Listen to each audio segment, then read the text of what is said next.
Hello students, welcome back to our next video lecture. So till last video we have already discussed what? क्या discuss किया था हमने? Yes, this division of labor, protein synthesis, lipid synthesis, clearing of waste materials, suicidal bags, etc. So next topic was cell is made up of what things. हाँ, plasma membrane हम discuss करेंगे क्योंकि plasma membrane के बारे में हमने बात करी थी, तो प्लाज्मा मेम्ब्रेन बिल्कुल डिस्कस करेंगे. बट प्लाज्मा मेम्ब्रेन डिस्कस करने से पहले हम ये डिस्कस करेंगे कि सेल किन चीज़ों से मिलकर बनी है. Cell is a tiny mass of protoplasm. Protoplasm is the living material present inside the cell, right? So cell is a tiny mass of protoplasm which is surrounded by a membrane and is capable of performing all life functions. We have already discussed this. कि cell is itself is capable of performing all the life functions, vital functions which are required for any life form to survive on the earth's surface. Correct? Next is the thing, a typical cell is formed of 3 parts, right? A typical cell is formed of 3 parts. And what are these forms? Plasma membrane to create separate environment. Plasma membrane to create separate environment. Plasma membrane क्या करती है?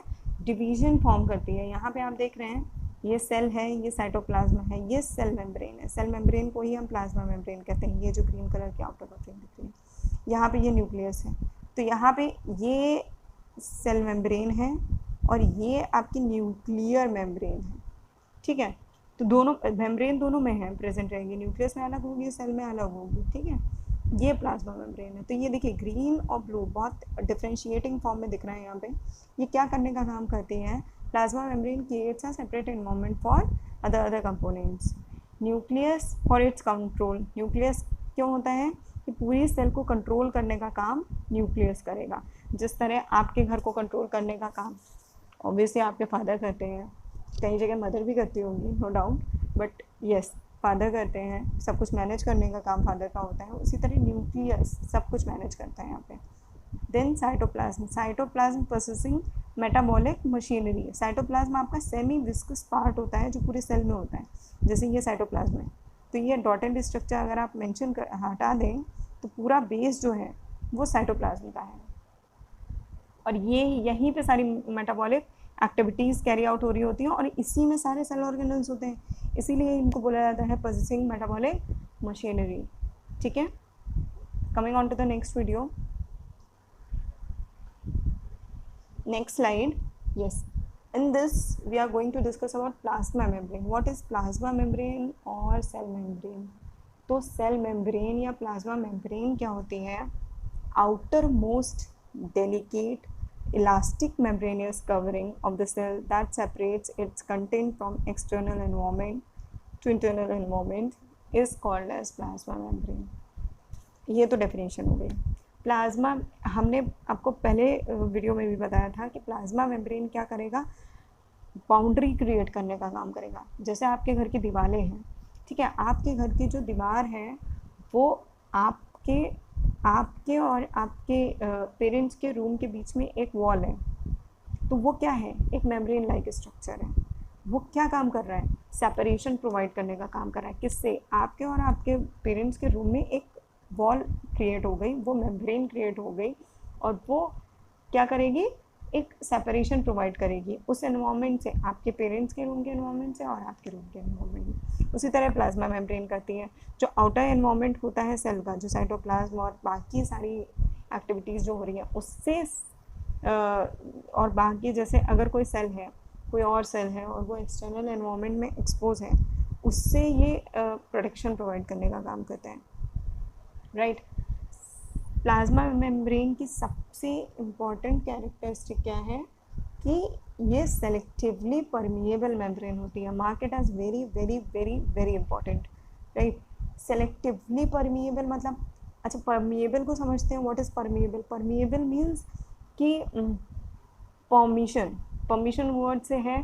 Permeable means कि in permission है, permeable, it allows the entry of certain substances restricting others. कुछ को ये selectively permeable membrane है, मतलब कि परमेबिलिटी प्रोवाइड करेगा, परमिशन देगा कुछ सब्सटेंस को आने की। सेलेक्टिवली है तो कुछ ही सब्सटेंस को आने की परमिशन देगा, लेकिन वो कुछ सब्सटेंस कौन से होंगे जो सेल के लिए बेनिफिशियल होंगे एट एनी कॉस्ट। ठीक है, सेल के लिए जो सब्सटेंस बेनिफिशियल है या जो कंपोनेंट्स बेनिफिशियल हैं उनको अंदर आने देगा प्लाज्मा मेम्ब्रेन, और जो भी कंपोनेंट सेल के लिए हार्मफुल है, ठीक है, जैसे टॉक्सिक सब्सटेंस है या वेस्ट है, कोई वेस्ट सेल में क्रिएट हुआ उसको रिमूव करना है, तो उसको एग्जिट कराने का काम। सेलेक्टिवली परमिएबल है तो उसको एग्जिट कराएगा, और बाकी जो एंट्री होगी, जो कुछ इंपॉर्टेंट सब्सटेंस होंगे उन्हीं को ये एंट्री प्रोवाइड कराएगा। अब यहाँ पे एक और नेक्स्ट पॉइंट में एक और चीज़ इंपॉर्टेंट आ जाती है, किस चीज़ से मिलके बना होता है ये, तो ये बना होता है बाय लिपिड लेयर से और प्रोटीन से, करेक्ट। अब लिपिड के बारे में हमने पिछले वीडियो में आपसे कहा था पता करने को, आई होप आपके पास आंसर होगा इसका कि लिपिड क्या होता है। अगर नहीं है तो फिर से जाके पता करिएगा कि what do you understand by lipids, right. So it is made up of lipid and it is made up of lipid bilayer and proteins, and proteins जो होते हैं वो integrated proteins होते हैं जो इसके अंदर इम्बिल्ड हैं, ठीक है, इम्बिल्ड हैं इन आउट और इनसाइड, कहीं बाहर से अटैच्ड होंगे या अंदर से अटैच होंगे। इसमें एक ये एग्जांपल आप देख सकते हैं, I guess it is visible to you people, this is the plasma membrane diagram, right. और ये जो आपको एक मैच स्टिक की तरह कुछ स्ट्रक्चर दिख रहे होंगे, ब्लू कलर का हेड एंड ये ग्रे कलर का टेल पेंसिल लाइक स्ट्रक्चर से दिख रहे हैं, ये क्या है आपके ये लिपिड्स हैं। और ये बायोलिपिड मेम्ब्रेन क्यों कहलाएगी, क्योंकि ये देखिए डबल लेयर्ड है, करेक्ट। ये यहाँ से आपको दिख रहा होगा, कर्सर के साथ दिखेगा, ये जो दो आपको डबल मैच स्टिक्स दिख रही है ना, राइट, तो ये इसीलिए इसे बोलते हैं बायलेयर्ड मेम्ब्रेन होती है, लिपिड बायलेयर मेम्ब्रेन होती है। अब प्रोटीन्स की बात हो रही थी, तो प्रोटीन्स क्या होते हैं, ये आपका इंट्रासेलुलर मैट्रिक्स है जो एक्चुअली सिग्नलिंग करने का प्रोवाइड करता है काम। ओलिगोसैकेराइड्स है, ये दिख नहीं रहा होगा, I am reading it out for you. ये जो ब्लैकिश स्ट्रक्चर यहाँ पे मेंशन है ओलिगोसैकेराइड्स। अच्छा, what do you mean by oligosaccharides? Oligosaccharides are the form of sugars, ठीक है। शुगर्स कार्बोहाइड्रेट का कई सारा फॉर्म होता है, monosaccharide, disaccharide, polysaccharides, oligosaccharides, right. तो कॉम्प्लेक्स फॉर्म ऑफ शुगर होता है ओलिगोसैकेराइड्स। सैकरिन वर्ड, ठीक है, सैकरिन वर्ड से बना है सैकेराइड्स, और ओलिगो तो उसकी यूनिट है कि मोनोपॉलीमर है, डाइपॉलीमर है, तो उसके हिसाब से ओलिगोसैकेराइड्स है। ये एक्स्ट्रा सेलुलर मैट्रिक्स है जो सेल के बाहर होती है, ये सेल के अंदर, ये लिपिड बायलेयर के अंदर होके गई है, इसलिए इसे इंट्रासेलुलर मैट्रिक्स बोलते हैं। अब यहाँ पे ये जो ब्लैक कलर के स्ट्रक्चर दिख रहे हैं राउंड राउंड से आपको दिख रहे होंगे, ब्लैकिश ब्राउन स्ट्रक्चर, इसको हम कहते हैं प्रोटीन्स। अब प्रोटीन्स दो टाइप के होते हैं, एक तो ये पेरीफेरी पे अटैच है, सिर्फ आउटर बाउंड्री पे अटैच है, पेरीफेरी मतलब बाउंड्री, पेरीफेरी पे अटैच है, इसलिए हम इन्हें कहते हैं पेरीफेरल प्रोटीन्स, राइट। पेरीफेरी पे अटैच है इसीलिए हम इन्हें बोलते हैं पेरीफेरल प्रोटीन्स। और जब यही प्रोटीन्स इसके अंदर ऐसे से या बीच में से, जैसे ये आपका इंट्रासेलुलर मैट्रिक्स है ना, ये यहाँ पे दिख रहा है, इसी तरह बीच में से अटैच हो जाते हैं तो उन्हें हम कहते हैं इंटीग्रल प्रोटीन्स, राइट। तो प्रोटीन्स के दो फॉर्म होते हैं, peripheral protein and integral protein. ये आपको हायर क्लासेस में आप ज़्यादा डिटेल में पढ़ेंगे इसको। अच्छा, ये आपका सेम इलेक्ट्रॉन माइक्रोस्कोप हमने आपको बता दिया है। इलेक्ट्रॉन माइक्रोस्कोप थोड़ा डिटेल्ड एंड डिफाइंड स्ट्रक्चर होता है माइक्रोस्कोप का, जिसमें आप काफ़ी स्कैन करके भी और ट्रांसमिशन के थ्रू भी आप पढ़ सकते हैं, ऑब्जर्व कर सकते हैं किसी भी ऑर्गेनिज्म को या किसी भी थिंग को जो भी आप ऑब्जर्व करना चाहते हैं, एटम, मॉलिक्यूल और एनी माइक्रोबियल स्ट्रक्चर और anything. Here it is mention that same plasma. What do you understand by SEM plasma? When we are talking about electron microscope, they are on your level. You can only understand that there are two types of microscope, electron microscopes, such as one is TEM, another one is SEM. TEM is transmission electron microscope and SEM is scanning electron microscope. So here SEM means SEM, scanning electron microscope. So you can easily observe this particular picture, right? When you are seeing this particular picture, it looks like a scanned image. जैसे आप कोई भी scan करते हैं, scanner से black and white scan image लेते हैं, तो कुछ इसी तरीके से ऑब्जर्वेशन आपको उसमें मिलेगा, ठीक है। तो ये आपका क्या है, स्कैंड प्लाज्मा मेम्ब्रेन का स्ट्रक्चर है, लेकिन किसके थ्रू, इलेक्ट्रॉन माइक्रोस्कोप के थ्रू आपने इसको स्कैनिंग की है। तो ये देखिए, ये जो आपको स्ट्रक्चर दिख रहा है, ठीक है, ये जो स्ट्रक्चर है ये आपका कहलाता है लिपिड बाइलेयर स्ट्रक्चर। और इसी का डिटेल्ड एक्सप्लेन्ड डायग्राम अगर आपको देखना है तो ये आपका लिपिड बाइलेयर का स्ट्रक्चर है। बहुत इंपॉर्टेंट डायग्राम है, एनसीईआरटी में मेंशन नहीं है अनफॉर्चुनेटली, ठीक है। Unfortunately it is not mention in your NCERTs diagram, lipid bilayer. I guess I'm quite sure about it.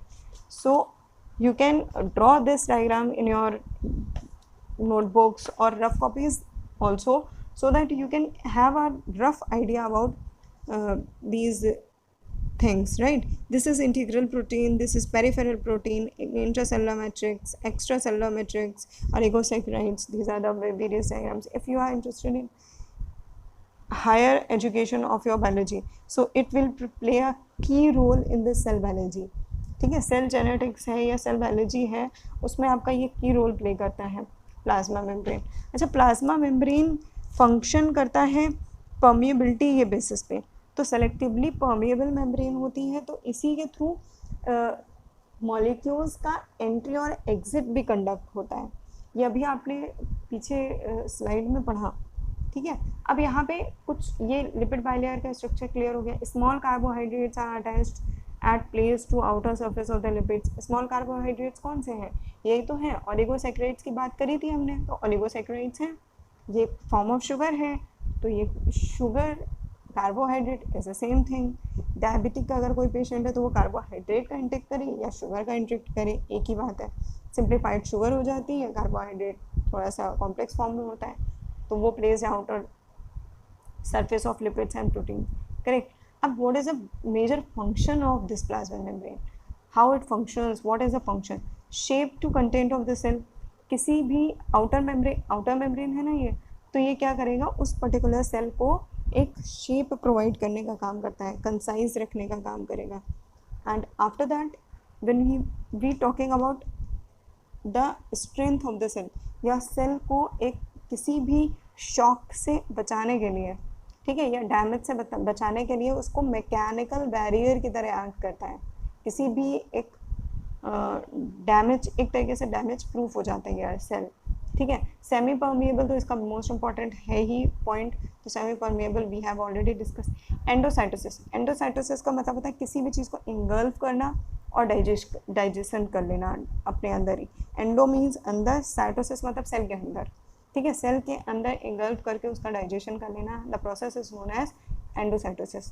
Recognition centres, various recognition centre होते हैं, क्यों होते हैं, अगर रिकॉग्निशन सेंटर नहीं होगा प्लाज्मा मेम्ब्रेन के ऊपर, सपोज दैट अगर रिकॉग्निशन सेंटर नहीं है प्लाज्मा मेम्ब्रेन के ऊपर, तो सेल ये कैसे पहचानेगी कि किसको एंट्री देनी है और किसे एग्जिट देनी है।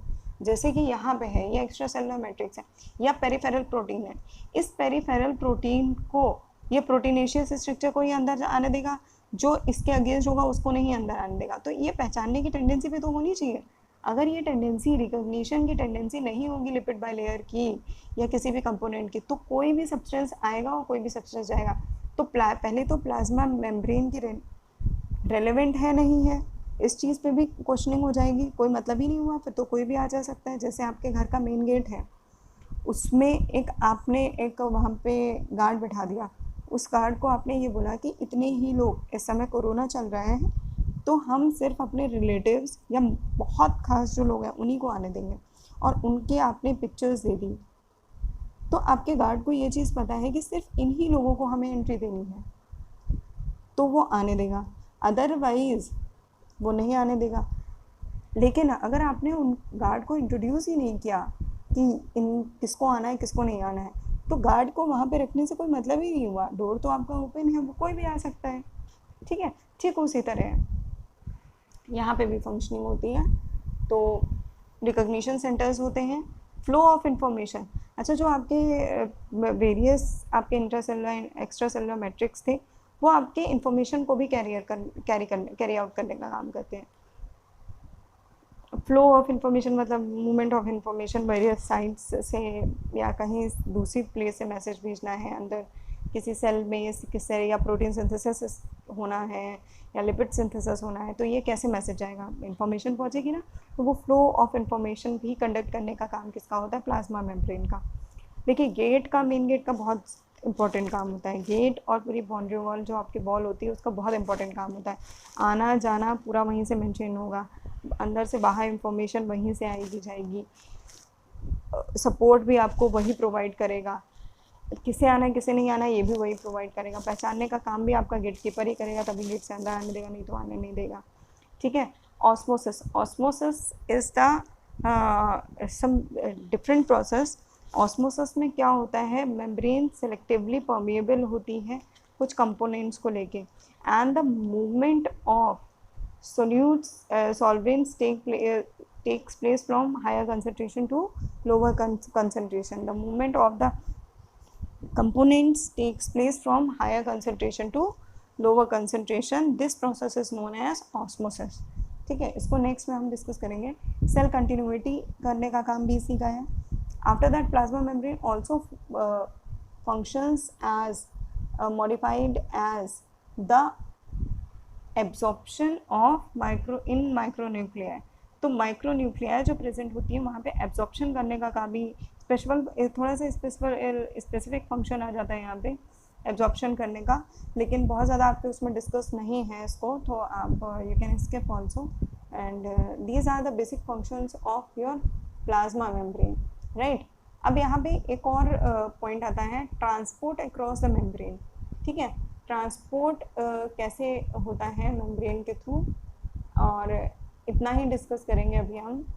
ट्रांसपोर्ट है आपका मेम्ब्रेन के थ्रू होगा, तो मेम्ब्रेन जैसे परमेबिलिटी की बात कर रहे थे ना, तो membranes act as physical barrier between the organelles of a cell and its cytoplasm and its surrounding. तो ये जो मेम्ब्रेन है दिख रहे हैं, ये मेम्ब्रेन है, और ये सोल्यूशन 1 है, ये सोल्यूशन 2 है, solution L and solution R।